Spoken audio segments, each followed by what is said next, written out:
तो जब आप 11th क्लास में आएंगे तो सबसे पहले मैं आपको मिलूंगा। तो जिस बच्चे ने ये पहाड़ चढ़ लिया 11वीं का, मैं बता रहा हूं उसके बाद 12वीं तो मक्खन के जैसे निकलेगी। मैं लिटरली बता रहा हूं, जेईई मेंस के सारे सवाल आपको क्लास से मिलेंगे। यार अगर आप किसी को हीट दोगे तो किस प्रकार से दोगे? चम्मच से थोड़ा खिलाने लगोगे, ले बेटा बर्फ। हीट बहुत है, हम गर्मी गर्मी है। जहाँ पे राजवंती मैम फेमस हो गई थी। आज आपको पढ़ेंगे आपकी राजवंती मैम। तो बेटा शैतानी नहीं। ये वही चैप्टर है जिसने मुझे आज तक बदनाम कर रखा। फिजिक्स साइड से ये गारंटी मैं आपको दे सकता हूँ कि आप कभी फिजिक्स से निराश नहीं होंगे। बेटा इधर, मुझे पता है तेरे को 9th नहीं है, तू रिवाइज कर लेगा तब भी तेरे को 9th नहीं आएगी। तो 11th में मैं सारी चीजें खुद से करा दूंगा। हेलो बच्चों, मेरा नाम है राजवंत सिंह और मैं आप सभी का स्वागत करता हूं इस अर्जुना जेईई बैच में। अब हम लोग आ चुके हैं 10वीं से 11वीं में। तो मेरे को पता है कि आप सब लोग बहुत ज्यादा एक्साइटेड हैं, बहुत ज्यादा एनर्जी के साथ हैं। तो इस एनर्जी को चैनलाइज करने के लिए, कहने का मतलब कि किस तरीके से हम लोग इस एनर्जी को यूटिलाइज करेंगे अपने सिलेक्शन के लिए, मैं आप सभी लोगों को कुछ गाइडेंस देना चाहता हूं। ठीक है, ऑल्दो हम लोग जैसे जैसे बैच के अंदर जाएंगे तो बहुत सारी डिटेल में हम लोग बात करेंगे। कई सारी जो पड़ाव हमारे पास आते हैं उन सभी के सोल्यूशंस हम लोग ढूंढते हुए चलेंगे, आप और मैं मिलकर। ठीक है, अब बात आती है कि सर 10वीं क्लास तो हम लोगों ने खत्म कर ली है, अब 11वीं क्लास की फिजिक्स जिसके बारे में ऑल ओवर द मार्केट रहता है कि वो बहुत खतरनाक है, तो उसको किस तरीके से तैयार करना है, किस चीजों पर हमें ध्यान देना है, कौन कौन से चैप्टर सर हमें आएंगे। और सर हमें बोला जाता था कि 9th और 10th क्लास बेस है, जिसकी वजह से 11th एंड 12th हमें आसान लग सकती है। और सर एज ऑब्वियस हम लोग इतने कॉन्फिडेंट नहीं है 9th क्लास को लेके। मुझे पता है 9th क्लास आपने सिर्फ मार्क्स के लिए पढ़ी है, और हो सकता है कुछ बच्चों ने कंसेप्चुअली भी पढ़ी हो, जिससे उनको 11th में थोड़ा सा आसान लगेगा। लेकिन अगर मान लेते हैं कि आप सभी लोग एक कॉमन लेवल पर हैं कि आपको 9th क्लास रिकॉल नहीं हो पा रही, क्योंकि आपने मेजॉरिटी एनर्जी 10वीं क्लास में लगा दी है। 10वीं क्लास के जो आपके टॉपिक्स थे, करंट इलेक्ट्रिसिटी वाला एक था, मैग्नेटिज्म था, लाइट वाला चैप्टर था, ये सारे चैप्टर उठ के आपके आते हैं क्लास 12th में। ठीक है, और 11th क्लास के जो टॉपिक्स हैं हमारे पास, वो जनरली आपकी क्लास 9th सीबीएसई बोर्ड से मैच खाते हैं। ठीक है, बेसिकली अगर देखा जाए तो 9th एंड 10th क्लास एक छोटा वर्जन है 11th एंड 12th क्लास के लिए। इसीलिए बोला जाता है कि जब आप 9th एंड 10th क्लास को पढ़ रहे हैं तो जितनी एनर्जी आप लगा सकते हैं उतनी एनर्जी के साथ पढ़िए, कंसेप्चुअली चीजों को समझिए, जिससे आपको 11वीं और 12वीं में थोड़ी सी आसानी मिले।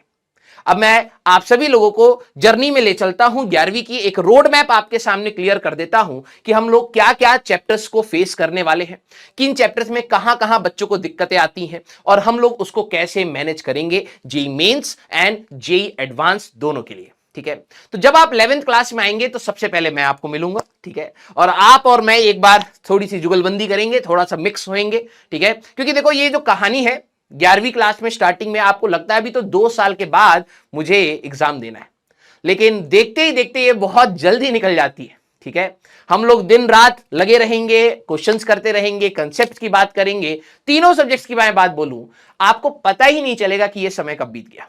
लिटरली मैं आपको बता रहा हूं। और जिस दिन 11वीं खत्म होगी उस दिन आप आंसू लेके बैठे होंगे कि सर यस, आपने सही बात बोली थी, 11वीं कब निकल गई पता नहीं चला। अब बात यह है कि 11वीं जब जल्दी निकल रही है तो क्या टफ है या आसान है, इसके बारे में हम लोग बात करेंगे। देखिए, एक मार्केट का नोशन होता है कि यार 11th की फिजिक्स बहुत ज्यादा टफ है, और मैं आपको बोलूंगा टफ एज इन ये नहीं है, वो आपसे थोड़ा पेशेंस एंड कंसिस्टेंसी डिमांड करती है। आप सभी लोगों ने 10वीं क्लास में कुछ गलतियां करी होंगी, है ना? आप कंसिस्टेंट नहीं रहे होंगे, टीचर की बात नहीं मानी होगी, डीपीपीज नहीं करे होंगे, रिवीजन नहीं करा होगा, शॉर्ट नोट्स नहीं बनाए होंगे, जिसकी वजह से आपको लगा होगा कि यार मेरे को आखिरी में थोड़ी सी दिक्कत आई। आपने सभी लोगों ने एग्जाम अच्छे से दिया है, मुझे पता है, अपना मैक्सिमम आपने आउटपुट अचीव किया है एग्जाम से पहले। आप शायद पूरे साल 6-6 घंटा भी बैठ के नहीं पढ़ पा रहे होंगे, लेकिन एग्जाम से पहले आपने 9-9 घंटा भी पढ़ा होगा। तो मैं आप सभी लोगों को सबसे पहले तो यह रियलाइज कराना चाहता हूं कि जो 8-9 घंटे बैठने की हिम्मत है ना, वो एक्चुअली में आपके अंदर है। आप एग्जाम से पहले वो सारी चीजें करते हैं जो एक एग्जाम को फोड़ने के लिए रिक्वायरमेंट होती है। लेकिन बस बात यह है, एक अच्छा बच्चा ये चीज समझ पाता है कि उस चीज को हमें सिर्फ लास्ट मोमेंट में नहीं करना है। उस चीज को कंसिस्टेंटली मैं जब तक एग्जाम तक नहीं बैठ जाऊं तब तक अगर मैं करूंगा तो मैं कितना ज्यादा एडवांटेज ले सकता हूं। तो ये कोई खास क्वालिटीज आपके अंदर नहीं बनानी है। जो आपने एग्जाम जस्ट अभी आपके जो बोर्ड्स हुए हैं उससे पहले जो आपके अंदर क्वालिटीज आपको नजर आ गई कि यार यस मेरे पास सिटिंग कैपेसिटी है, यस मैं शॉर्ट नोट्स बना रहा हूं, यस मैं प्रैक्टिस कर रहा हूं, यस मैं रिवीजन भी कर रहा हूं और मैं अपने दोस्तों से भी बात कर रहा हूं, अपनी फैमिली के साथ भी हूं, सारी चीजें जो आप कर रहे हैं वही 11th एंड 12th में आपको सिंक्रोनाइज करके चलनी है, राइट? अब बात आती है क्लास 11वीं में हम लोग कैसे स्टार्ट करेंगे। तो क्लास 11वीं में ऑल्दो आपको एक लेक्चर प्लानर दिया जाएगा कि हमारे कौन कौन से चैप्टर्स हैं, किसमें कितने कितने लेक्चर्स लिए जाएंगे, वो सारी बात आपके साथ शेयर की जाएंगी। लेकिन मैं आपको एक बार बताना चाहूंगा जिससे आपका माइंडसेट क्लियर हो उस लेक्चर प्लानर को भी समझने के लिए। पहला हमारा चैप्टर पड़ेगा units, dimensions and errors. Actually में जब हम लोग फिजिक्स की बात करते हैं तो काफी सारी फिजिकल क्वांटिटीज की बात करेंगे। जैसे आपने शायद नाम सुन लिया होगा, करंट का नाम सुन लिया होगा, फोर्स का नाम सुना होगा, मोमेंटम, पावर, प्रेशर, ये सारी फिजिकल क्वांटिटीज हैं। सर ये क्या होता है, सब लेक्चर में बात करेंगे। लेकिन सबसे पहले हमारा जो चैप्टर आता है यूनिट्स एंड डायमेंशन, वो डिमांड करता है बच्चों से कि आप कितना पेशेंस है, आपके अंदर कितना पेशेंस है, क्योंकि इसमें कुछ चीजें याद करनी पड़ेंगी। सर फिजिक्स तो समझने की बात थी ना, यस। जब हम लोग एक 12th क्लास के पास हुए स्टूडेंट को जब पढ़ाते हैं तो यूनिट्स एंड डायमेंशन हम लोग हमेशा आखिरी में पढ़ाते हैं। आप ड्रॉपर का अगर लेक्चर प्लानर इस साल का देखेंगे तो आपको दिखेगा कि यूनिट्स एंड डायमेंशन लास्ट में पढ़ाया जा रहा है। क्यों? क्योंकि उसमें कई सारी ऐसी क्वांटिटीज यूज होंगी जो पूरे सिलेबस की हैं। उसमें इलेक्ट्रिक फील्ड भी आ सकता है, कूलम फोर्स भी आ सकता है, ड्रैग नाम भी आ सकता है, विस्कोसिटी, देख के नाम खतरनाक लगते हैं। लेकिन बिलीव मी, अगर आप मेरी बात को विश्वास के साथ लेके चलेंगे, अगर मैं बोलूंगा कि बेटा फॉर द टाइमिंग ये 4-5 चीजों को याद करने की कोशिश कर ले, अब आपको लगेगा सर आप तो एडवांस की बातें कर रहे हो और आप तो हमें फॉर्मूला याद करा रहे हो। लेकिन भाई एडवांस में भी कुछ आसान सवाल आते हैं, कुछ मीडियम सवाल आते हैं और कुछ क्रिटिकल थिंकिंग वाले सवाल आते हैं जिसकी प्रैक्टिस अगर आपने नहीं करी है तो आप शायद उन सवालों को नहीं कर पाएंगे, एग्जाम में शायद ना कर पाए, राइट? तो हर चीज की डिमांड है। आप ये मत सोचिएगा सर मैंने इंजीनियरिंग इसीलिए ली है क्योंकि मैं रटना नहीं जानता, बोल मत देना बेटा, क्योंकि आपको हो सकता है इनऑर्गेनिक में कई जगह रटना पड़े, इवन फिजिक्स में भी कई जगह रटना पड़े और हो सकता है आपको केमिस्ट्री में भी कई जगह रटना पड़े। मैथ्स के भी तो फॉर्मूले रटोगे, हर जगह डिराइव थोड़ा ना करोगे। यस, फिजिक्स में भी जो फॉर्मूला हमारे पास डिराइव हो जाएंगे उनको भी तो आपको रटना ही पड़ेगा। यस, उसके पीछे का एक सोचना है, उसकी डेरिवेशन है, वो आपको समझ आनी चाहिए। लेकिन आप बार बार डिराइव थोड़ा ना करोगे, आपको फॉर्मूला रटना ही पड़ेगा। और जेईई मेंस आज की डेट में फॉर्मूला बेस हो चुका है, ठीक है? तो अब आप ये चीज समझिए, यूनिट्स एंड डायमेंशन सबसे पहले डिमांड करेगा आप में कितना पेशेंस है। और आप जबरदस्ती ये हाइपर नहीं हो रहे, अरे सर ये चीज होती क्या है, ये चीज सर विस्कोसिटी अभी समझा दो, सर मोमेंट ऑफ इनर्शिया भी समझा दो, सर टॉर्क समझा दो, एंगुलर मोमेंटम समझा दो। तो स्टार्टिंग में आपको बिल्कुल चिल होना है, जितना मैं बताऊं उतना आपको करते हुए चलना है। और ये चीज मेरे पे छोड़ देना, मैं आपसे ही एडवांस के क्लासेस के क्वेश्चंस आपसे करवा दूंगा क्लास में, ये मेरे पे, ठीक है? तो पहला चैप्टर आपकी थोड़ी सी यूनिट्स वाले पार्ट में आपको थोड़ा सा कुछ चीजें याद करनी पड़ सकती हैं। एरर्स में आपका फिर दिमाग लगना स्टार्ट हो जाएगा, क्योंकि हम कोई भी एक्सपेरिमेंट करते हैं भाई, हम इंसान हैं, हमसे गलतियां होती हैं, तो उन गलतियों के बारे में हमें जानना है। क्योंकि जो भी हम फिजिक्स पढ़ रहे हैं ये कहीं ना कहीं एक एक्सपेरिमेंटल फिजिक्स का पार्ट है, ये सारी चीजें एक्सपेरिमेंटली निकाली गई हैं। तो ऑब्वियस सी बात है, एक्सपेरिमेंट है तो इंस्ट्रूमेंट खराब हो सकता है, आपसे गलती हो सकती है, रैंडम कुछ कंसिडरेशंस जो आपको, जैसे आप पेंडुलम स्विंग करा के टाइम पीरियड निकाल रहे हैं, अब हवा चल रही है आपने ध्यान नहीं दिया, हवा टेम्परेचर के साथ डेंसिटी वेरी करते हैं उसका ध्यान नहीं दिया, बहुत सारी चीजें ऐसी होती हैं जो हमारे ध्यान में नहीं होती, राइट? तो उनकी वजह से गलतियां होती हैं। तो पहला चैप्टर हमारे पास क्या बताएगा, कुछ फिजिकल क्वांटिटीज को रिलेट करना सिखाएगा। और दूसरी बात आपको सिखाएगा कि अगर हम कुछ एक्सपेरिमेंट्स करते हैं तो हमसे गलतियां होती हैं। पहला फिजिक्स का चैप्टर आपको यह बताता है कि हमसे गलतियां होती हैं और उन गलतियों को हम लोग मिनिमाइज कर सकते हैं, इरेडिकेट नहीं कर सकते। ये लाइफ में भी एग्जिस्ट करता है, हमसे भी गलतियां होंगी, आपसे भी होंगी, लेकिन हमारी कोशिश हमेशा ये होनी चाहिए कि वो एरर्स हमेशा कम से कम हो, ठीक है? तो पहला चैप्टर हमारे पास ये जाएगा। फिर हम लोग जाएंगे मोशन में, जब बॉडीज हमारे पास चलनी स्टार्ट करेंगी, ठीक है? तो सबसे पहला काइनेमेटिक्स इसको बोलते हैं, मोशन इन वन डायमेंशन भी इसको बोलते हैं। तो काइनेमेटिक्स नाम या मोशन इन 1D अगर आप नहीं पर सुने, हमारे पास साथ ही चलेगा, ठीक है? इसमें पार्टिकल जब चलना स्टार्ट हमारे पास होगा तो हम लोग उसके बारे में देखेंगे कि उसकी वेलोसिटी क्या है, डिस्प्लेसमेंट क्या है, एक्सेलरेशन क्या है। फिर हम लोग कुछ ग्राफिकल एनालिसिस भी करेंगे। अब बात यह है कि ग्राफिकल एनालिसिस को समझने के लिए हमें कुछ रिक्वायरमेंट्स चाहिए होती हैं, कुछ बेसिक मैथमेटिक्स की रिक्वायरमेंट होती है।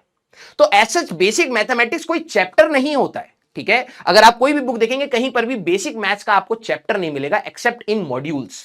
ठीक है, बुक्स में कोई चैप्टर नहीं होता है क्योंकि ये माना जाता है कि आपको ये सारी चीजें आती हैं। लेकिन हम क्या करेंगे, इस चैप्टर को स्टार्ट करने से पहले कुछ बेसिक चीजें के बारे में बात करेंगे। जैसे आपने क्वाड्रेटिक इक्वेशन कैसे सॉल्व करनी है, लीनियर इक्वेशंस कैसे सॉल्व करनी है, उनका ग्राफ कैसे बनाना है, और दो खतरनाक चीजें हम बात करेंगे, डिफरेंशिएशन एंड इंटीग्रेशन।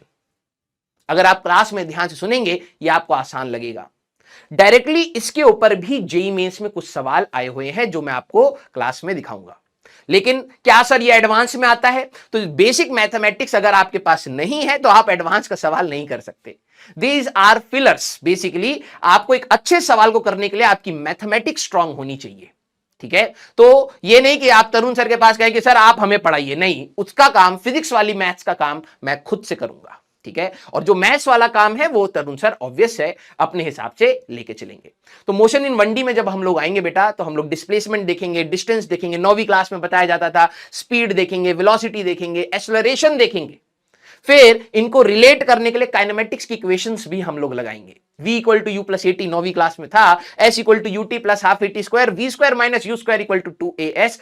कुछ ना कुछ आपने 9वीं क्लास में सुना सा होगा। तो हम लोग इसके ऊपर बहुत अच्छी से प्रैक्टिस करेंगे और फिर इसके बाद ग्राफिकल एनालिसिस की भी बात करेंगे।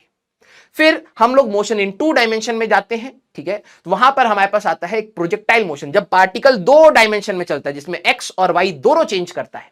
तो इसको हम लोग एक बहुत सुंदर से सिमुलेशन के साथ चीजों को समझेंगे। आपको आंखों के सामने पूरी फिजिक्स होती हुई दिखेगी, इसकी गारंटी मेरी है। ठीक है, फिर हम लोग जैसे ही वो चीज खत्म करेंगे तो हम लोग सर्कुलर मोशन के बारे में बात करेंगे, क्योंकि सर्कुलर मोशन में भी हमारे पास दोनों कोऑर्डिनेट्स चेंज होते हैं और वो हमारे सिलेबस में भी है। फिर हमारे पास एक छोटा सा पार्ट आता है relative velocity, 1D and 2D को कंबाइन करके हम लोग देखेंगे। पानी में अगर कोई तैर रहा है और रिवर बह रही है तो कहां पर जाके पहुंचेगा, कितने समय में रिवर क्रॉस करेगा, कुछ बेसिक सी चीजों के बारे में हम लोग रिलेट करेंगे। और इन सभी चीजों पर मैं आपको सिमुलेशंस और एनिमेशंस के थ्रू ही लेके चलूंगा, जिससे आप ज्यादा बेटर वे में विजुलाइज कर पाएंगे। फिर हमारे पास आता है 3rd चैप्टर या 4th चैप्टर आप कह सकते हैं, लॉज ऑफ मोशन। यहां पर जो पार्टिकल चल रहे थे उनके कारण हम लोग नहीं बात करते थे काइनेमेटिक्स में। हम बस कहते थे कि भैया ये चल रहा है तो इसने इतना चला, इसकी वेलोसिटी इतनी है, इसकी एक्सेलरेशन इतनी है, हम इसकी बात करते हैं। लेकिन लॉज ऑफ मोशन हमारे पास अगर आप देखें तो न्यूटन लॉज आपको 9वीं क्लास में बताया जाता है और हम लोग सारी चीजें बेसिक से यहां पर बात करेंगे। अगर आपने 9वीं नहीं रिवाइज करी तब भी आपको समझ आएगा, लेकिन यस पेशेंस के साथ आपको सुनना पड़ेगा। अब हम लोग लॉज ऑफ मोशन में बात करेंगे, भैया बॉडी चली क्यों, उस पर फोर्स लगा तब चली। तो जब हम लोग फोर्स की एनालिसिस की बात करेंगे तो हमारे पास लॉज ऑफ मोशन आएगा। उसी फोर्स में हमारे पास एक फ्रिक्शन आ जाता है। लॉज ऑफ मोशन एक बड़ा चैप्टर है जिसमें हम लोग सबसे पहले फोर्सेस के बारे में बात करेंगे, फिर फ्रिक्शन के बारे में बात करेंगे। बिना फ्रिक्शन के आप चल ही नहीं सकते, है ना। तो ये वाली बातें हमारे पास कही जाएंगी और फिर इसी में आएगा आपका सर्कुलर मोशन। सर्कुलर मोशन, जब आप एक धागे से किसी बॉल को घुमाना स्टार्ट करें, वो वाली चीज हमारे पास आनी स्टार्ट हो जाएंगी। तो उसमें भी फोर्स की रिक्वायरमेंट है भाई। कोई भी चीज को अगर आप बार बार खींचोगे तभी तो वो अपनी डायरेक्शन चेंज करेगा। आप घुमाते घुमाते छोड़ दोगे तो सीधे चला जाएगा। दैट मीन्स एक फोर्स की रिक्वायरमेंट है। सेंट्रीपिटल फोर्स के बारे में हम लोग यहां पर बात करेंगे। तो जब हम लोग फोर्सेस को समझ जाएंगे, नेक्स्ट चैप्टर आता है हमारे पास वर्क, एनर्जी एंड पावर। ये जो फोर्सेस हैं इन्होंने कुछ काम किया है जिससे वो पार्टिकल चलने लगा है, या फिर कुछ फोर्सेस ऐसे होते हैं जो रोकने का काम करते हैं जिससे पार्टिकल की काइनेटिक एनर्जी या वेलोसिटी कम होने लगती है। तो हम इसके अगले चैप्टर में वर्क वाले में बात करते हैं कि जब भी किसी बॉडी पर फोर्स लगता है और उसकी अगर काइनेटिक एनर्जी 9वीं क्लास में था ना, हाफ mv स्क्वायर, वो अगर चेंज हो रही है तो हमारे पास हमें क्या करना है, उनका देखना है कि किस तरीके से काम हुआ है, कितनी काइनेटिक एनर्जी हुई। और यहीं पर हम लोग पोटेंशियल एनर्जी के बारे में भी बात करते हैं। और एक इसका पर्टिकुलर केस आता है एनर्जी कंजर्वेशन, हम लोग यहां पे देखते हैं जब वर्टिकल सर्कुलर मोशन। एक सर्कुलर मोशन हॉरिजॉन्टल है जिसमें पार्टिकल ऐसे घूम रहा है, और एक वर्टिकल है, इसमें ग्रेविटी भी कुछ काम करती है। तो ये खत्म होने के बाद हम लोग नेक्स्ट चैप्टर में जाते हैं which is our centre of mass and collisions. तो हर बॉडी का एक सेंटर ऑफ मास है। आपने बैलेंसिंग करते हुए बहुत सारे एक्सपेरिमेंट देखे होंगे। एक रॉड को ऐसे ला के हाथ से जहां पर पॉइंट मैच करा और ये बैलेंस रहा, वही आपका सेंटर ऑफ मास है। इस प्रकार के एक्सपेरिमेंट्स भी हम लोग देखने वाले हैं। तो सेंटर ऑफ मास हम लोग सिस्टम्स के निकालेंगे, रिंग का निकालेंगे, डिस्क का निकालेंगे, सेमी डिस्क का, सेमी रिंग का। इसमें कुछ डिफरेंशिएशन एंड इंटीग्रेशन की रिक्वायरमेंट हमारे पास पड़ती है। तो सेंटर ऑफ मास जैसी हमें समझ आएगा, हम लोग जाएंगे अपने कोलिजन वाले पार्ट में। कोलिजन तो बहुत ऑब्वियस सी बात है, चलते चलते कहीं पर टकरा जाओ तो कोलिजन है, हो गया चैप्टर खत्म। नहीं बेटा, इसमें हमें काफी सारी इक्वेशंस को यूज करना पड़ता है, और ये सारे चैप्टर कनेक्टेड हैं, क्योंकि जब भी कोई दो बॉडीज कोलाइड करेंगी तो फोर्स लगाएंगी। फोर्स बनाना न्यूटन लॉज ऑफ मोशन में सिखाया गया था, तभी आपको बेहतरीन तरीके से समझ आएगा कि कोलिजन हुआ क्या। फिर इसका सबसे बड़ा पार्ट आता है, दैट इज रोटेशन, जिसमें आधे से ज्यादा बच्चे कहते हैं कि भैया रोटेशन नहीं आता हमें, लेकिन मैं आप सभी लोगों को बताऊं कि रोटेशन का वेटेज सबसे अच्छा है। अगर आप जेईई मेंस की बात करें एंड इवन एडवांस की बात करें तो बहुत अच्छा वेटेज रखता है, और उसका एकमात्र कारण यह है क्योंकि इसमें पूरी मैकेनिक्स, काइनेमेटिक्स से लेके अगर आप यहां तक रोटेशन तक बात करें, इसको हम कहते हैं मैकेनिक्स, इसमें पूरी क्लासिकल मैकेनिक्स यूज करी जा सकती है। एक ही क्वेश्चन में आपका काइनेमेटिक्स भी, लॉज ऑफ मोशन भी, वर्क पावर भी, सेंटर ऑफ मास भी, कोलिजन भी, सब डाला जा सकता है। और जब मैं ये बात कह रहा हूं तो ऑब्वियस सी बात है, ये एडवांस का सवाल बनेगा, जहां पर मिक्सचर ऑफ द कंसेप्ट्स आने स्टार्ट हो जाएंगे।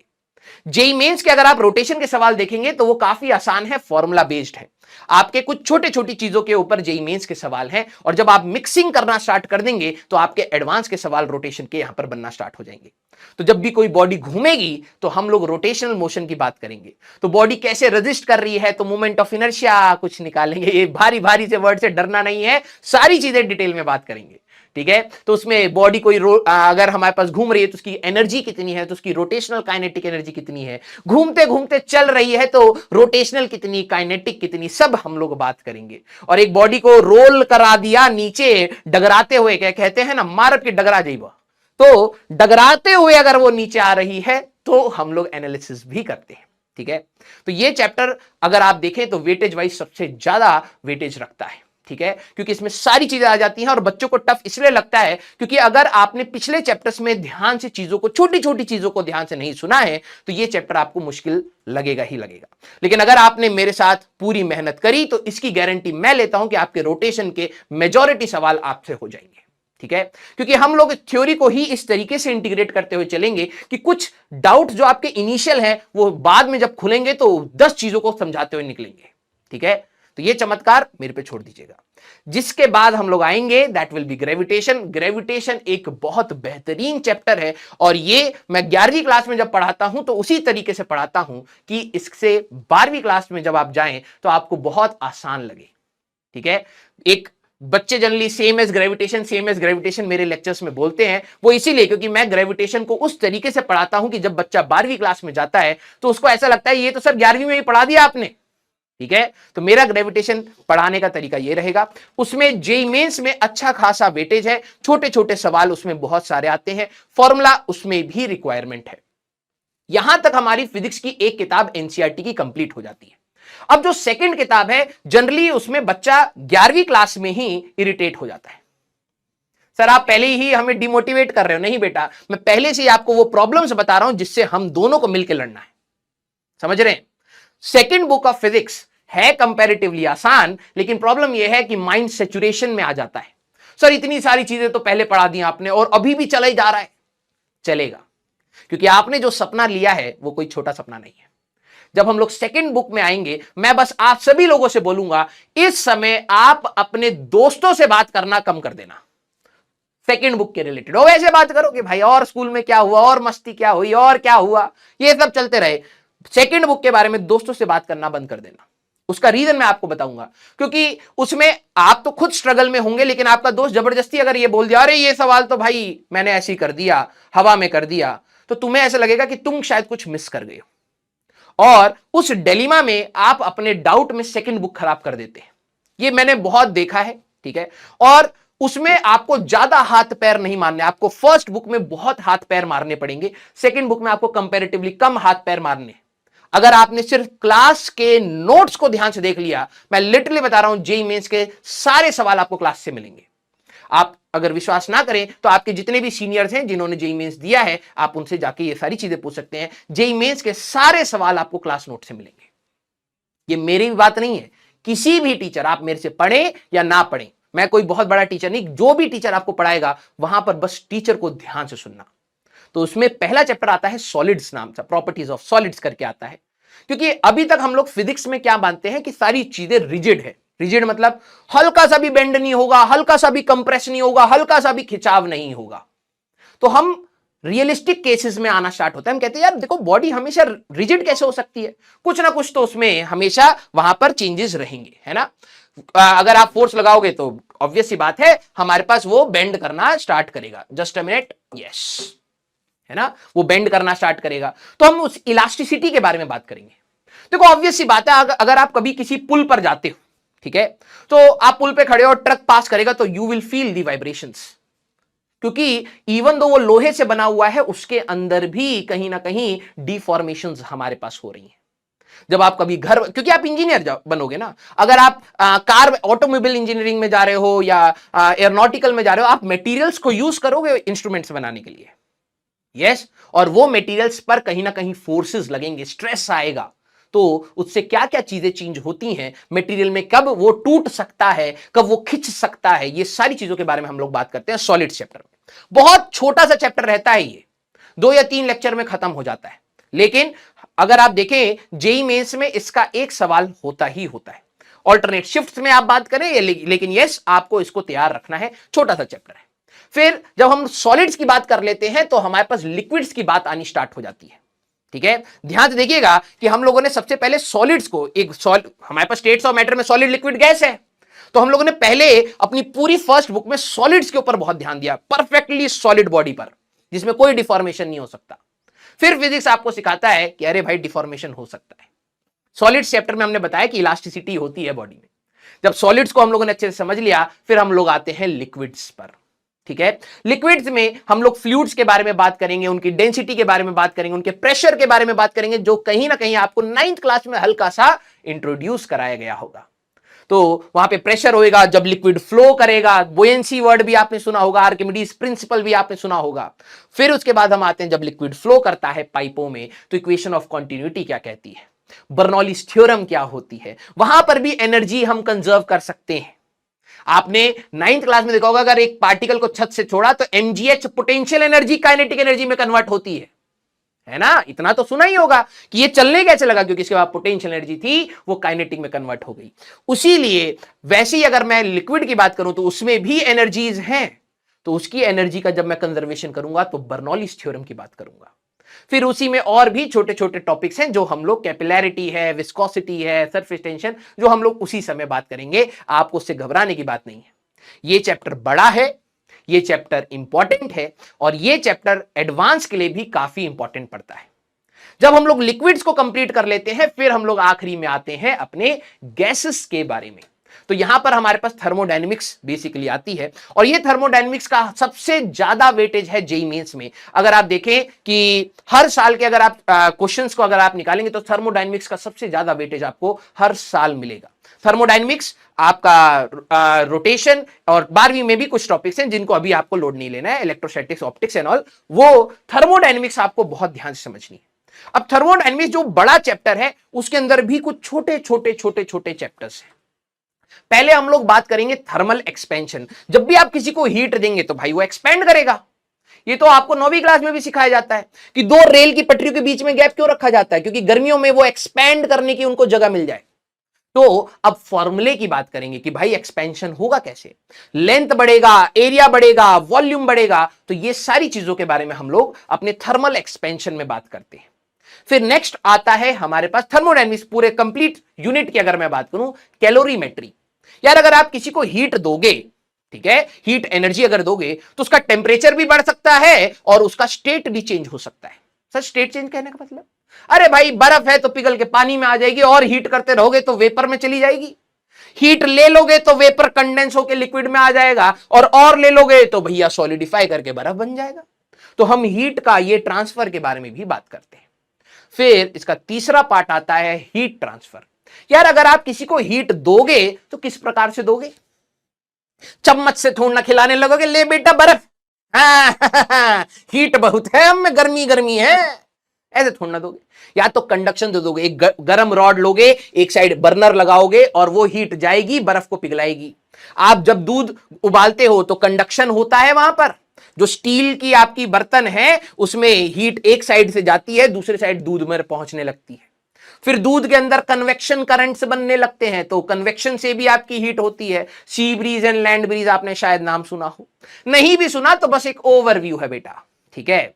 हम सारी चीजों को डिटेल में बात करेंगे। एंड लास्ट इज रेडिएशन, जिसके बारे में शायद सूरज की रोशनी अर्थ तक हमारे पास आती है, दैट इज बेसिकली रेडिएशन, है ना। उसको मीडियम की कोई रिक्वायरमेंट नहीं है, तो वहां पर भी हमारे पास कुछ लॉज हैं जिनको हम लोग पढ़ते हैं।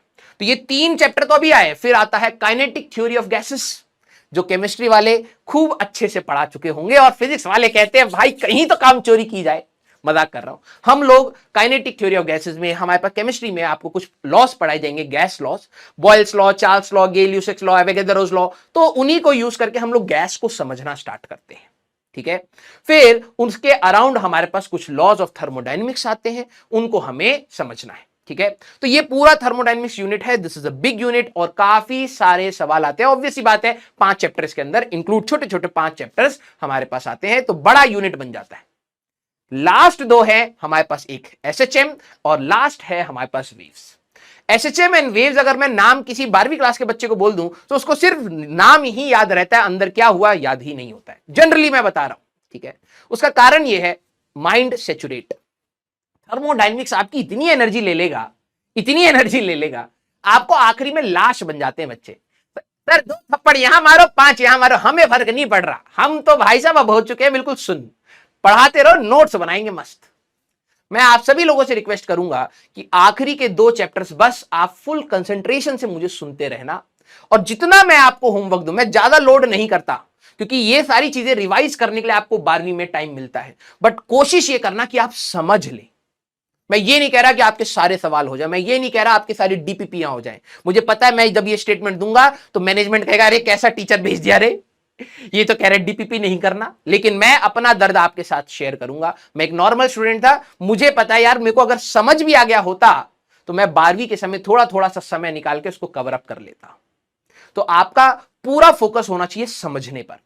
कुछ कम क्वेश्चन हो जाए कोई दिक्कत बात नहीं है, प्रैक्टिस कम हो जाए कोई दिक्कत बात नहीं है, लेकिन अगर आपने एक बार में समझ लिया तो आपको लिटरली बता रहा हूं, समय के साथ आपके सारे क्वेश्चंस होने स्टार्ट हो जाएंगे। तो एसएचएम में हम लोग वाइब्रेशंस की बात करेंगे। अगर आप एक स्प्रिंग के साथ एक ब्लॉक को कनेक्ट कर दें, स्प्रिंग, पेन वाली स्प्रिंग ही मान लीजिए, एक डब्बे को कनेक्ट कर दें और कंप्रेस करके छोड़ेंगे तो ये मूव करना स्टार्ट करेगा, इसको हम कहते हैं एसएचएम।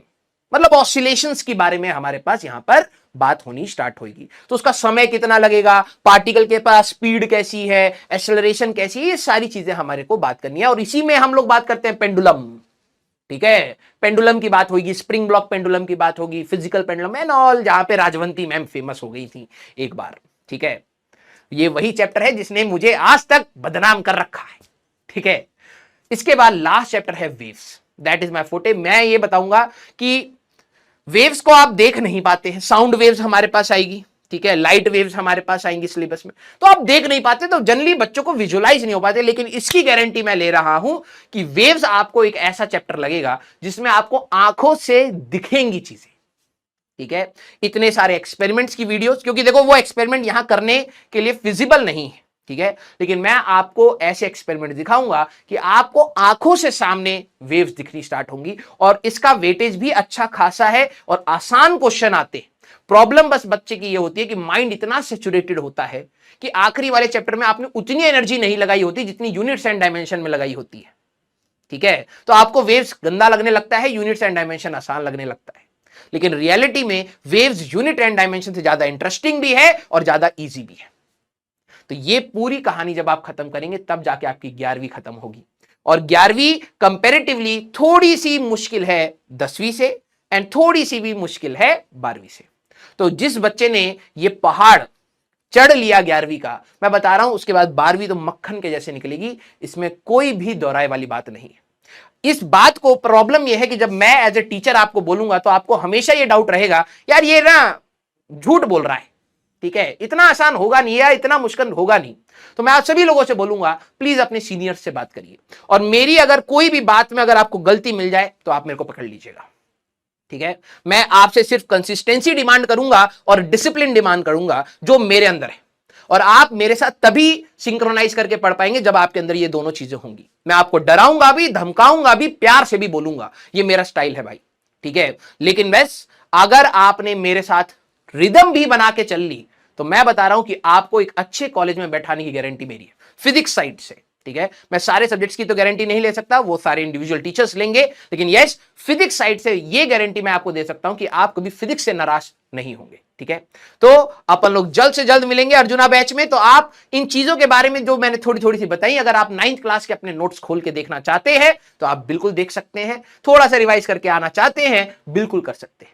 सर मेरे 9th क्लास की कॉपी तो सर मैंने बेच के वड़ा पाव खा लिया मुझे पता है रद्दी में कितना पैसा मिला, तुमने सब बेच दिया। मनी माइंडेड है हमारा बच्चा, वैसे हम भी हैं, लेकिन चलिए कोई नहीं। अगर आपके पास 9वीं क्लास के नोट्स नहीं है, आप नहीं पढ़ना चाहते, आप चिल मारना चाहते हैं, तो थोड़ा सा स्ट्रगल रहेगा, लेकिन यस आसान ही होगा, ठीक है। वो हम लोग आराम से पढ़ाएंगे। 11वीं क्लास में कई बच्चों का माइंडसेट ये होता है ना कि सर आपने इतनी सारी बातें बोल दी हैं, अब मुझे ये लग रहा है कि मैं नहीं कर पाऊंगा क्योंकि मेरे को 9th नहीं आती। बेटा इधर आ, मुझे पता है तेरे को 9th नहीं आती, तू रिवाइज कर लेगा तब भी तेरे को 9th नहीं आएगी। तो 11th में मैं सारी चीजें खुद से करा दूंगा, ठीक है। बस आप लोग आइएगा, ओपन माइंडसेट के साथ आइएगा, ठीक है। आप सभी लोगों को मैं जितना काम देता चला जाऊं, आपको मुश्किल लगे, आसान लगे या चाहे जैसा भी लगे, बस आप उतना कवर करते चलिएगा। मैं लिटरली बता रहा हूं, ये जो जर्नी है, ठीक है, कई बच्चे जेई की जर्नी को बना देते हैं कॉम्प्लेक्स। कॉम्प्लेक्स कहने का मतलब मैं ऐसे तैयारी करूंगा, मैं ये स्ट्रेटेजी बनाऊंगा, मैं ये कर लूंगा, मैं वो कर लूंगा, मैं ये नहीं करूंगा, मैं दोस्तों से कट जाऊंगा, मैं फैमिली छोड़ दूंगा, मैं फंक्शंस नहीं जाऊं, ये कॉम्प्लेक्सिटीज नहीं है, ठीक है। जेई की तैयारी टफ है, और टफ इसलिए नहीं कि सब्जेक्ट टफ है, टफ इसलिए है कि उन सब्जेक्ट को पढ़ने के लिए आपको पेशेंस रखना पड़ेगा। ये स्प्रिंट नहीं है कि आप बस दौड़े और खत्म हो जाएगा, नहीं, ये मैराथन है भाई, 2 साल तक दौड़ना है। आप जरा 10 मिनट दौड़ के देखिए सांस कैसे हो जाती है ना। 2 साल दौड़ना है, और जो 2 साल के बाद दौड़ के निकलता है ना, वो हमेशा एक स्माइल के साथ निकलता है। अब आपके साथ क्या होगा, कुछ दिन दौड़ेंगे बैठ जाएंगे, खरगोश वाली कहानी, फिर कुछ दिन दौड़ेंगे फिर बैठ जाएंगे, है ना। यहीं पर दिक्कतें आनी स्टार्ट होती हैं। तो जो आपने 10वीं में कमियां छोड़ी हैं या करी हैं, उनको प्लीज रहने दीजिएगा, और जितना टीचर आपको बताएं करिएगा। अपन लोग मिलेंगे अर्जुना जेई बैच में 8 अप्रैल को, तो आइए और मचाते हैं फिजिक्स में।